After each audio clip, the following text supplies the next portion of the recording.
Hello, everyone. It's Betting Weekly Game Bet Match. It's the tennis betting podcast. And as you can see, we're smiling all the way to the bank here, myself and Sean Calvert. What a morning. It's the final of the Australian Open, and it's the final that we were hoping for. We wanted to see Sinner there. We wanted to see Medvedev, and we've got it, Sean. We've got the final we wanted, mate. Cheers.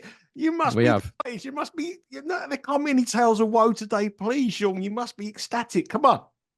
I don't know about ecstatic. I mean, I'm happy. Obviously, is this your happy face? Can you tell? Look, no, that's not bad. You should see Lagan's happy face. He doesn't have one. I have to take about 48 photographs of him to get one where he's not like just generally looking sour. So I don't know whether he gets that from me or whatever. Well, but no comment. No comment. I'm always smiling. I don't know what the problem is. I'm happy. I'm just not going over the top because this isn't finished yet. We've still got work to do. And more importantly, Daniil Medvedev's still got work to do. Yeah, Daniil Medvedev obviously threw us our pick here at 9-1. But obviously, if anybody has been following the show for a long time, you'd have heard my love affair with Jannik Sinner to the last sort of 4 or 5 months. This is about you, this one, mate, not me. You're the one that's made all these calls and cashed them tickets. So let's have some Seeley sunshine on this show. Well, it is actually. The sun is shining for the first time in about a month in my window here, and I've got a t-shirt on. So I mean, I'm absolutely buzzing. I mean, the big thing for me, obviously, was the taking on Djokovic. I mean, obviously, someone bet Djokovic with me to win the tournament, which was a great result. Once he was out of the way, I was laughing. So, and then Medvedev, the fact that we've got him on each way, it just come together like a really good tournament. You know, when things just got go for you. The last 4 or 5 bets on this show have been winners. The views have been fantastic. The feedback has been tremendous from everybody on the comments and also from the Twitter account. And it's just got that kind of feel good factor. And I just want it to run into the final as well. I just feel like back in love with the game. Sometimes in betting, you have times where you just don't feel in love with it. At the moment, I'm back in love. I love the game. Yeah, a lot of the time that's in Grand Slams for me because it's it is hard. And if you've turned a profit, in a Grand Slam with mainly on match bets and an outright as well, I think you've done extremely well. In the men's side, anyway, the women's is a little bit different. But if you're making a profit on Grand Slam men's tennis betting, I think you're doing pretty well. And it has been tough. It's been tough. You have good Grand Slams and you have bad ones, don't you? This one's been a good one. That's how it is. But when you do get a good one like this and everything seems to just click into gear, everything seems a lot easier, doesn't it? And the sun's shining. I mean, that's I've just taken my body warmer off like 5 minutes ago because I was expecting it to be a little bit cooler, but we suddenly got some bit of spring in the air. Throughout the whole tournament, it's been wind and rain in London. It's been horrendous. It's been snowstorms at the beginning. And now the dream final and the sun is shining. And Indian Wells is on the horizon. Yeah, what's all this about? Before we come on to that, we're a lot of chatting about Indian Wells. Everyone's intrigued what you've got up your sleeve with Indian Wells. I like to make things a bit different. I don't like to do the same thing. I don't like to repeat myself. Got a very low boredom threshold, so I like to kind of do things differently. Last time I was staying in Palm Springs for Indian Wells, and I got the $1 bus multiple times, which is 2 buses, incidentally, but it's 2 buses for $1. This time I'm doing it a bit different. I can't say too much at the minute, but I've got a journey plan that should be interesting. Let's put it that way. Okay, we're looking forward to that. It's coming over the next couple of months or so here on Game Bet Match. I'll be in Dubai, and at this rate, we're chartering our own plane, Sean. They're very different. I'm not going in first class. You're getting me a ticket, are you? Nice, thanks. Of course you come. Okay, anyone's welcome. You can come along with me. Anyway, before we go on, let's look at the matches today. Obviously, the semi-finals have been over a few hours ago, and a little bit of time to break them down and see where the matches won before we preview tomorrow's final. Djokovic Sinner. I mean, Djokovic for the first 2 sets, I've never seen him play as badly as he had, and he said in his press conference after it's the worst he's ever played. Sinner never had faced one break point. Amazing. That's the first time it's ever happened at a major for Novak Djokovic. It was easy for our set 1 bet, wasn't it? Oh, it was rude. I couldn't believe I was watching the first 2 sets. I thought this is incredible. But what do you look at that and think this is a decline of a great champion, or do you think that is just one of the bad days of the office, or he probably weren't fit and this fitness was caught up with him? What was your assessment watching that going on? I think it's easy to assume that he's on the way down now because of the age that he is. What is he, 37? He's not going to certainly not going to get any better, is he? I mean, these things tend to happen, don't they? We saw it with Federer. He's still at his best. He was still winning tournaments, well into his sort of late 30s. But the consistency wasn't there, was there? He'd be playing great for a few games, and then drop off and come back again. I think that's what happens to a lot of players, as most players, as they get older. The top level is still there, but it's only there in flashes, and these flashes come less and less often as you get older. And it's easy to think, isn't it, after watching Djokovic today, that's kind of him on the way down. It's easy to think that it may well prove to be the case. I think we'll see during the French Open and more likely during Wimbledon if it is the case or not. And to give you some updates and mods with Bet Rivers for the French Open, Carlos Alcaraz is the favourite plus 180. Novak Djokovic now plus 220. Jannik Sinner is 350. So Novak Djokovic second favourite of the French Open. He's the favourite to win the US Open plus 180. Jannik Sinner is now the second favourite to win the US Open. And Wimbledon, this is the interesting one for me. Djokovic is the favourite at plus 140. Alcaraz is plus 230, and Sinner is 4-1. So Sinner's now established himself in that top three. Novak Djokovic, an easy favourite in both those markets. We'll obviously have that covered later on in the year, but we look at futures Grand Slams after a Grand Slam final, and Djokovic is on a decline. A couple of things that I found incredible today is only the second time Djokovic has won 3 or less games in an opening 2 sets of a Grand Slam since 2005, and that was on his Grand Slam debut. Who was he playing, incidentally? Marat Safin. Oh, okay. Yeah, he played Marat Safin the first time. So on his first ever match in a major, he was on the scoreboard only 3 times in the first 2 sets. And how old was he? About 19? 2005. So that went 19 years ago. 18, 19. Yeah, 18, 19. So that was the other one there. And the one that really got me, and I tweeted it earlier as well. July the 16th, Alcaraz interrupted Djokovic streak at Wimbledon, which was 2,195 days. And January the 26th, Jannik Sinner interrupted Djokovic's streak at Australia, the Open, which was 2,195 days. I think that's incredible stat, that. If it's right, you see, I'm always suspicious about this, and I frankly I can't be bothered to go back and do the maths on each day. If it's true, it's great. It's just one of those peculiar anomalies that sort of pop up in sport every now and then, isn't it? It's a good stat if it's correct. Absolutely, I think it's incredible. And that was the Sinner game. That was the Djokovic game. We'll come on to the final, and then we'll just have a little recap on the Medvedev match. Medvedev come back from his fifth set match of this Australian Open Championship, and his second comeback. I've watched all of them. You must be tired. And his second, you're absolutely shattered watching it, let alone playing. I know. His second comeback from 2-0 down. I had to turn it off today. It was doing my head, and I turned it off for about a set. I just couldn't. I was like, not watching this. So what do you make of that? And how's he going to physically? I know he's got a bit of time to recover, but the advantage with Sinner for freshness must be huge now. Yeah, obviously a massive advantage. This match has only just finished actually, so I haven't had a chance to look at all the stats yet, but I would say that Sinner's played probably 1 match fewer in terms of match time. He's probably played about a good 4 hours less, 4 or 5 hours less than Medvedev. So an obvious advantage, and he's not had any of that emotional kind of stress of having to come back from behind. He's just breezed through pretty much every match so far, hasn't he? So an obvious advantage to Sinner as far as the sort of the energy levels are concerned. Yeah, had the chance to beat Djokovic 3 sets to love you. The match point in the breakup in the tie break as well. He was 5-4 up serving. He could have got broken straight back, but he could have gone through to the final without dropping a set, which shows you the huge difference between one man who's breezed through and the Medvedev who struggled along in 3 very long tie breaks, 5 set matches. Let's move on to these prices now. Let's have a look at these latest prices with Bet Rivers to win the Australian Open 2024 men's singles title. 3:30 a.m. on Sunday Eastern time is when this match starts. Jannik Sinner is minus 278 to win his first major. In his first major appearance, Medvedev is plus 220. Medvedev has been in 6 is his 6th final, so the advantage obviously on their career and obviously experience goes with the Russian here. He's plus 220, and when that line opened, it opened up at 230. So there has been money for Medvedev in the first hour of trading with Bet Rivers. He's now down to plus 220, which may come as a surprise when you think about the length that the players have been on court and the 2 semi-finals they played. Just give you some props here. The spread is 4.5. Sinner giving up 4.5, which does seem a very, very high spread.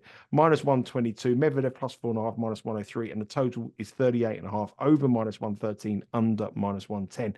We have 48 different markets available currently on the Bet Rivers website. There will be a whole host more added over the next period of time. These 2 players are both unbeaten in the year, 8-0 for Sinner, 6-0 for Medvedev. 6-3 the head-to-head for Medvedev, but he won the first 6 and Sinner's won the last 3. that's pretty much it in a nutshell there, Sean. I mean, Medvedev's price does look appealing. You know, it's a very big price considering, and the money has come for him. But do we give him what chance has he got of doing that after what he's come through to get this far? That's the big question, isn't it?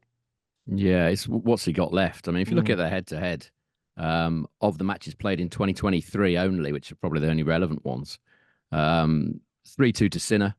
But the service points won and return points won totals. Sinner 99, Medvedev 100. So if you're going on that, you know, the price of Medvedev is pretty appealing, isn't it?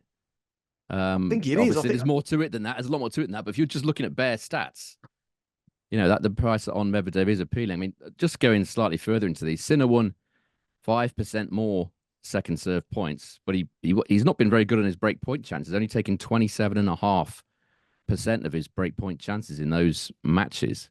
So on the head-to-head, I mean, it's a head-to-head that Sinner's improved, isn't it? And he's improved it by variety. When he was playing from the back of the court against Medvedev, it was too easy for Medvedev. Medvedev would just grind him down, generally on backhand to backhand rallies, and he'd win. I mean, he won the first 1, 2, 3, 4, 7, and that's how he did it. And Sinner has talked about, you know, to his credit, how he's had to transition his game. You know, he's had to come into the net to play certain opponents. He did it again against Djokovic. Let's just have a look. He won 83% of his points at the net against Djokovic last night, Jannik Sinner. And he didn't really have a net game this time last year, you know, to speak of. It's not something that you can just turn on like a tap, go, right, I'll have a net game. You know, I'll add it to my game. It's not that easy. Loads of players haven't been able to do it. You know, I've talked about Rublev, I've talked about Fritz, and Zverev's not that comfortable doing it. Most players aren't.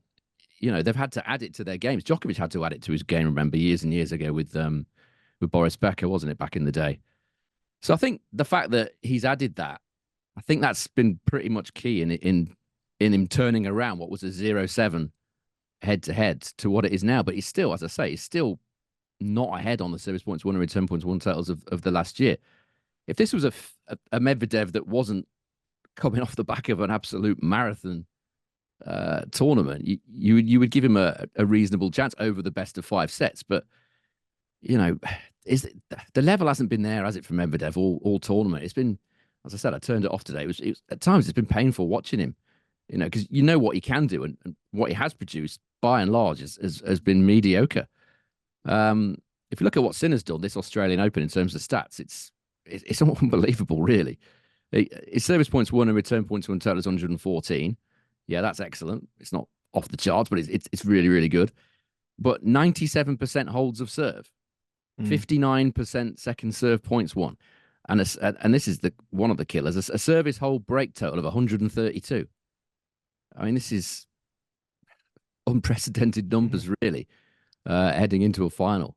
You know, he's all right. He's had 2 or 3 relatively comfortable matches and a below par Djokovic, so you could kind of temper that a little bit. But I haven't got Medvedev's data through from the match he's just finished. But before this Zverev match, and he certainly hasn't improved that much, he was on 104 service points won, return points won total for this tournament, Medvedev, and 111 service hold break total. So he's miles behind in terms of the pure level that he's been playing and the level that Sinner's been playing. It's not been close. I think there's several reasons why Medvedev hasn't performed this tournament.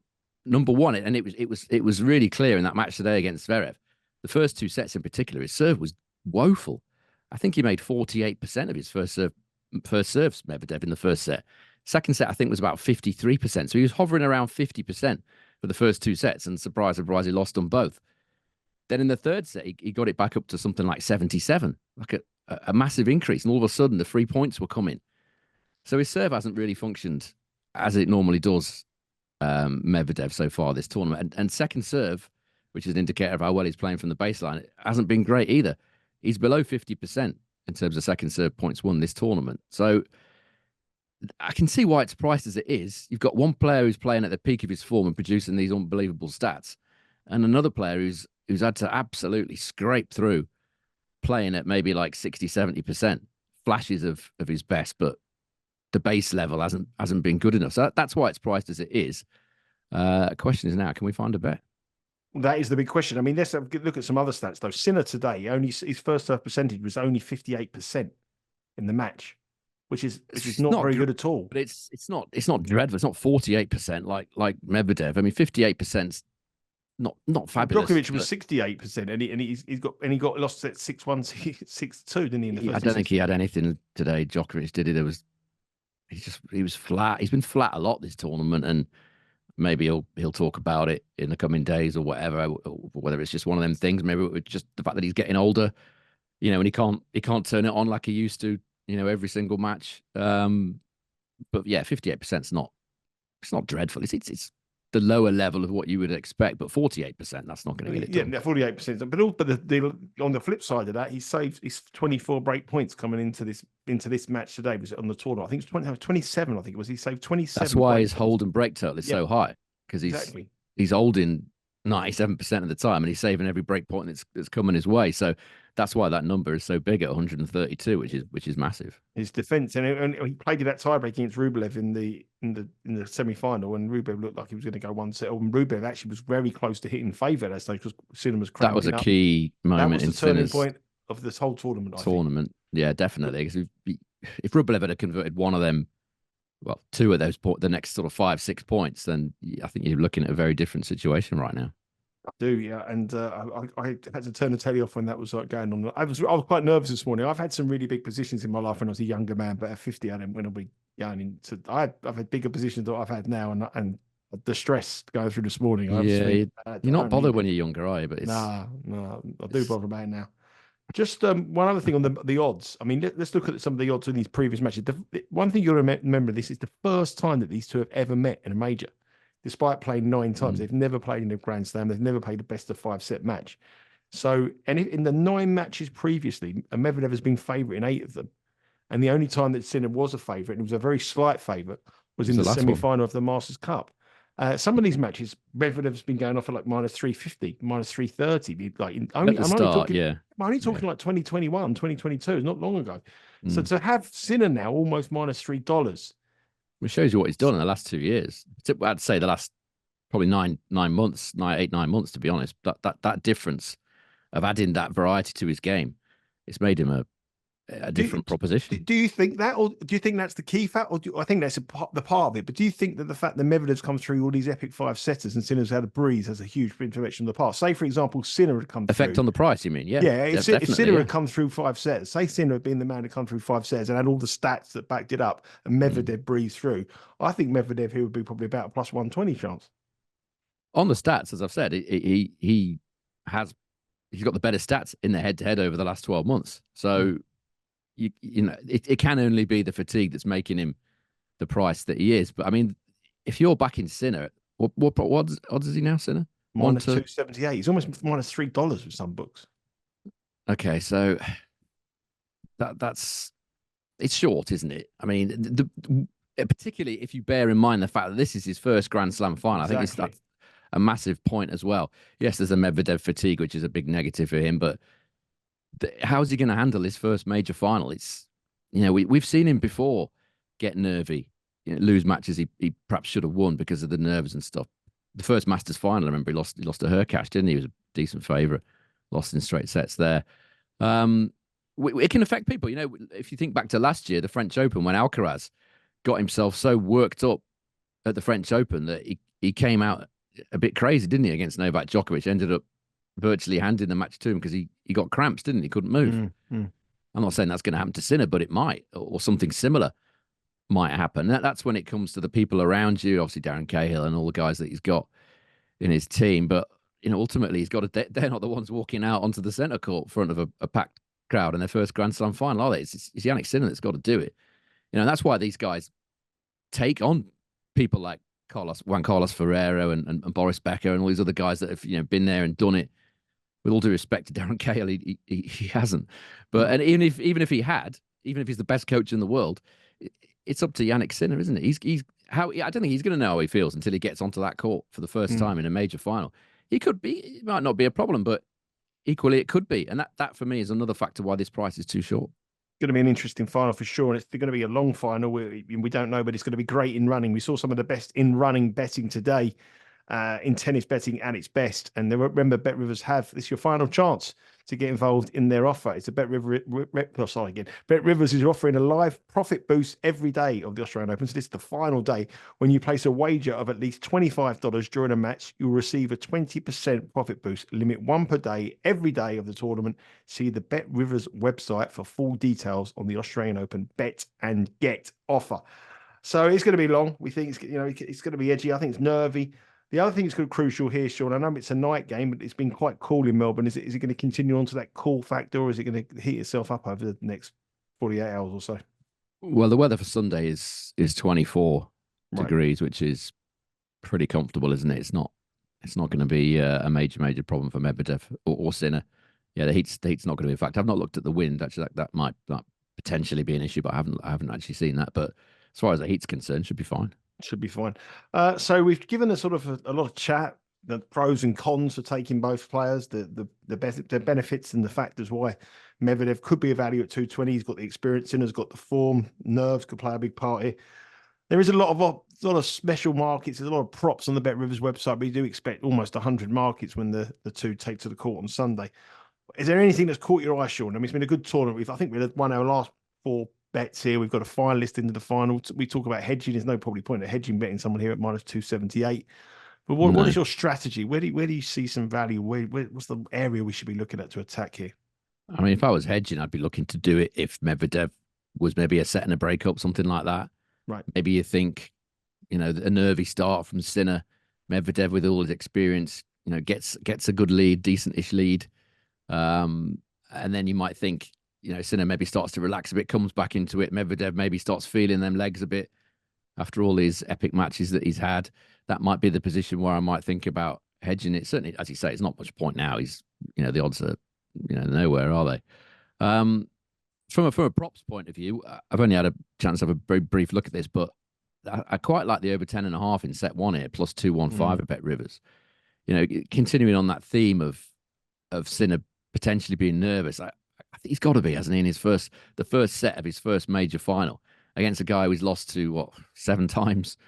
Maybe the fact that Medvedev's obviously exhausted, that might potentially put more pressure on himself. He might be thinking, well, if I can't beat this guy now, after he's played for like 10,000 hours, what's going on? It might be a bit of pressure brought onto himself. Could be a nervy start. Medvedev, from his point of view, you would think he's been slow starting in a lot of his matches. He's got to come out quick here, hasn't he? Otherwise, he can't afford to go a set down again, 2 sets down. He simply can't afford that, can he? So a tight opening set is perhaps where I'd be looking here. As I say, over 10.5 in set one, I think is a plus 215, 3.15 chance of Bet Rivers. That actually would have cashed in 4 of the last 5 meetings. I know, it does seem a very, very big price. And I also looked at how many tie breaks they played. They played a lot of tie breaks recently, these two as well. And obviously, Medvedev's been involved in a huge amount of tie breaks, and a tie break in set one is plus 350. And I can see it being a real nervy opening set, as you said. I mean, the match between Zverev and Medvedev had 3 very nervy sets today out of the 5, didn't it? It was a real sort of nervy match. And this is a big opportunity, and nerves and experience is going to be crucial. And I think it's going to be toe-to-toe, like a boxers going toe-to-toe with each other, just sort of squaring each other out for the first couple of rounds and then do the damage in set 2 or set 3. So I love that play at the over 10.5 here at plus 215. I think that's a nice play. Anything else caught your eye at the moment, or just pretty much just that one? Yeah, I think that's it at the minute. I've not had a chance to look at all of the markets. It's only just recently come out, hasn't it? But yeah, that's where I'd be going. I mean, I don't like to get too heavily involved in finals. They very rarely play out the way you expect, do they? If you look back at some of the Grand Slam finals last year, the Alcaraz Djokovic, the 5-setter, and all that, and the time when Medvedev played here and he was 2 sets and a breakup, wasn't he, against Nadal, ended up losing. All sorts of peculiar things happen in finals. It's not generally the best time to be putting in a maximum bet, so I'd be on the cautious side on this one.